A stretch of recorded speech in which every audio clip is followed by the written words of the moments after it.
there is literature that states, no, that when people did this, they actually did this with contempt for Ali ibn Abi Talib. And even if that contempt is no longer accepted as orthodoxy, or you don't really find Muslims who explicitly and openly curse Ali ibn Abi Talib, as some of these people used to do, it shouldn't be forgotten. Curse Ali ibn Abi Talib. There are individuals. How does that work? I'm not understanding. There this. are individuals, hadith transmitters, or even tabi'un, that said the reason why I curse Ali ibn Abi Talib every day is because he killed my grandfather at Siffin, or he killed my grandfather at Badr, or how can I respect an individual when 3,000 of my fathers died fighting him in Siffin? Meaning, this is someone who came from a Shami tribe, or so on. These are Muslims. These are Muslims, and they're hadith transmitters as well. They're Muslims. They're hadith transmitters. They know hadiths like Ali is to me like Aaron was to Moses.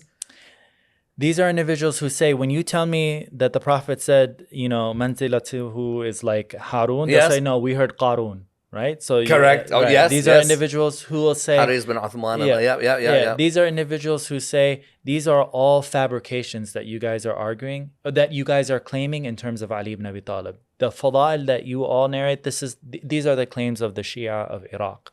These are the claims of individuals who worshipped him. Do you know why that's interesting? Basra, this is an important point. Do you know why it's interesting? Ammar gets killed in Siffin. All of a sudden they're like, what have we done? What have we done? Yeah, Habibi, the man who's leading Ammar, when you actually listen to the narrative, the man who's leading Ammar has got many more fada'il, but you've just answered something there. They probably didn't believe in those fada'il, but they believed in Ammar as Ammar's absolute al-fi'ah. Right. And so because they were forced, apparently, this is the issue. You had people who were like Abdullah, the son of Ammar ibn al-As, who's a well-known hadith transmitter, who knew that hadith. And so there's an interaction that he has with his father where he goes to Ammar ibn al-As. He says, Ammar's been killed. And Ammar's like, so what? He's like, did you not know the hadith of the Prophet that says this? What am I getting at here? There's an intergenerational difference here between the fathers and the sons sometimes. Sure. Where the sons were concerned. You had someone like Ibn Abbas. These are young people. Abdullah ibn Amr ibn al-As. Or Abdullah ibn Umar ibn Khattab. These are younger people who heard some of these hadith that perhaps some of their fathers did not. And so in that case, when the fathers are presented with this, they'll say, we didn't really kill him. It was the person who brought him to Siffin that killed him. So that, they'll come up with some sort of response according to the literature. The point that I do in this book is say, look, this literature exists. It's narrated not just by Shi'is, but by Mu'tazilis, by Uthmanis, by Umayyads, and so on. And this is part of our history. And when you understand this history, you understand now why there are partisans of Ali ibn Abi Talib, people who said, no, he is not a criminal. No, he is not evil. In fact, he was the paragon of justice. They are in conversation with his opponents. They are in conversation with people who said he was never caliph. They're in conversation with people who said, after the Prophet, there was Abu Bakr, Umar, Uthman, and then Muawiyah is the fourth. Right? When does Tarbi' begin?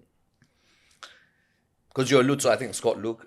Right. Who was it? Lucas? Scott Lucas and Professor Zaman talk about how the four caliph theory is an innovation and in fact evolves from a three caliph theory. You had Uthmanis, and when we say Uthmani, we're saying people who believed that the righteous caliphs were three, the first three. And they said there's no caliphate after that. After that, everyone's all equal. Or it's just the Umayyads. It's this dynasty of kings. From that three caliph theory, it seems that there were people in Kufa who were proto-Sunni, you could say, part of this emerging Sunni community that respected Ali as a jurist and as a caliph. Sure. And so you have people like Abu Hanifa, you have people perhaps, like a Shafi'i, people in Iraq who understood Ali to have been a jurist and a caliph, but the four caliph theory isn't actually, has not crystallized yet. So generally, Ahmad ibn Hanbal is credited with supporting this four caliph theory because he's of the opinion that anyone who is a companion of the Prophet, and this becomes the sunnah of Ahl al-Hadith. This is their convention. Anyone who saw the Prophet with their two own eyes is a righteous companion. Therefore, Ali must be a righteous companion. And we shouldn't differentiate between Uthman and Ali ibn Abi Talib. If Uthman is a caliph, then so does Ali. And then Ahmed ibn Hanbal finds this hadith that says the caliphate will be for 40 years. And when he sees that, he says, okay, this is evidence that Ali's caliphate should also be included. He starts at 36 and it ends at 40 Hijri. So Ahmed ibn Hanbal is credited, with basically arguing, and we have statements from him, criticizing those who uphold the three caliph theory and leave out Ali ibn Abi Talib. He says, we see that he had teachers. He had individuals in Sham who upheld that opinion, and he calls that bid'ah. He says, this is a bid'ah. This is an innovation to exclude Ali ibn Abi Talib from our history that way.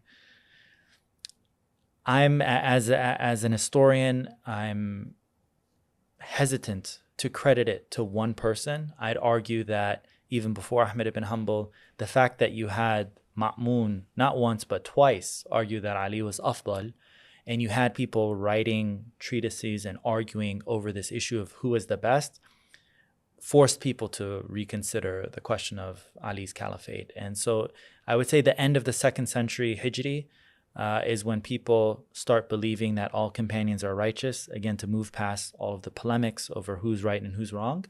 And you have Sunnis in general say that, okay, if all companions are righteous, then we have to accept Ali ibn Abi Talib as a caliph. So the hate of Imam Ali alayhi salam, I could put it into different levels. We're going to start with the hate, yes, which emerges because of what he's done at Badr and Uhud and Hunayn. Right. A. Am I right to say that the second part of the hate is Uthman's death? You have not found the killers, therefore you're responsible, therefore we hate you. B. It's that, or is that too big of a jump? It's that during the protests against Uthman, yes, Ali ibn Abi Talib was selected not only by the protesters but by Uthman to be a delegate in which he could speak on their grievances. So Ali ibn Abi Talib considered the grievances of the protesters to be legitimate. Sure. That's the takeaway that we're getting from the history while Uthman is alive. And that became a source of resentment for the Umayyads, because they said, if you are not with us as an Uthmani, all of these protests, all of these grievances precipitated his death. Anyone who had been involved with that and considered it to be legitimate is now responsible for his death, what came afterwards. So the Umayyads blamed anyone and everyone, even if they weren't involved in his death. If they were involved with the protests. Uthman's shirt, you think, was just an excuse? Because there's some old age issues. If I'm Muawiyah, this guy killed my granddad at Badr, right, his father. Right. If I'm Walid bin Uqba, this guy lashed me because I was drunk as a governor of Kufa. Right. If I'm Marwan ibn al-Hakam, do you see what I'm saying? The gang of the Umayyads, who already had issues with Ali in his prophetic period, in the sense that alongside the Holy Prophet, peace be upon his family, they're now all using Uthman's shirt as an excuse. I'm saying the way I'm looking at it. Sure. Because the way I'm looking at it is like, you guys weren't even willing to come all the way to Medina to look after Uthman in his final moments. Uthman seemingly trusts Imam Ali alayhi salam to be there alongside him. There's these arguments as to whether Imam Ali even sent Imam al-Hassan or Imam al-Husayn to go and help Uthman against those people who are ready to kill him. I think where it gets a bit grey is how much involvement Ammar bin Yasir, Amr bin Hamak, Muhammad bin Abu Bakr, who are seen as Shia of Imam Ali, how much involvement they have in possibly the last days of Uthman's life and possibly killing him. Well, some of what my excavation of this literature finds or discovers is that just as that suspicion on Muhammad ibn Abi Bakr exists until today, or Ammar bin Yasir or Amr bin Hamak, that was initially on Ali ibn Abi Talib himself.